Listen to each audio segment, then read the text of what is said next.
Math Gad. Hello guys, welcome to today's video in which we're going to be learning how to solve a square. So guys, the first thing we have to remember is that a square is a parallelogram that has the characteristics of both the rhombus and the rectangle. And by it being a parallelogram, you also have to take into account those characteristics as well.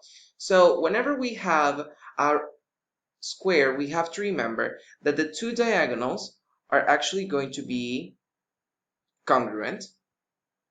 And when the two diagonals are cut, they are going to form 1, 2, 3, 4, 90-degree angles. So this is going to be 90 degrees. This is going to be 90 degrees. This is going to be 90 degrees. And this is going to be 90 degrees, right? Also, because it has the properties of a rhombus, we know that these 90-degree angles are also going to be split in half. So it's going to be 45 degrees, 45 degrees, 45 degrees on each and every single one of the halves of the square, right? So you have to take that into account when solving today's problem. So let's take a look at it.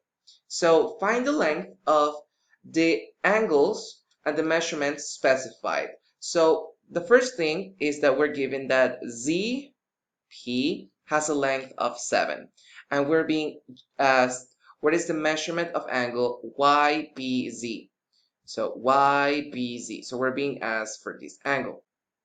Now we have to remember that because the square has the properties of the rhombus, all the diagonals, when they're cut, they form 90-degree angles. So the measurement of angle YBZ is going to be 90 degrees, right? Then the next question is going to be, what is the measurement of angle XWP? So XWP, we're being asked what is this angle. Now you guys have to remember that this angle right here is also going to be 90 degrees, right? But because the square also has the characteristics of a rhombus, the diagonals are going to bisect those angles. So that means that it's going to be 90 divided by 2, and that is going to mean that it's going to be 45 degrees, right? So this angle is going to be 45 degrees, and so it's going to be this one, and this one, and this one, and this one, and this one, and this one, and this one. So that means that the measurement of angle XWP is going to be 45 degrees. Now, last but not least, we're being asked what is the length of XZ. Now, we have to remember that a square is also a parallelogram. So if PZ is 7, then XP is also 7 because the diagonals are cut in half, as you can see on this diagram here. So this and this are congruent. So that means that XZ is going to be equal to ZP plus PX.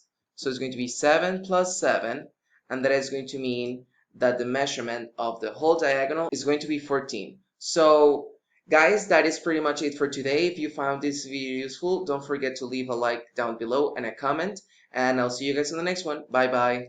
Check out these other videos to improve your math skills, and make sure you click that subscribe button to make the community grow. Follow ohmathgad in its social media accounts, drop a like, a comment below, and see you on the next one. Bye!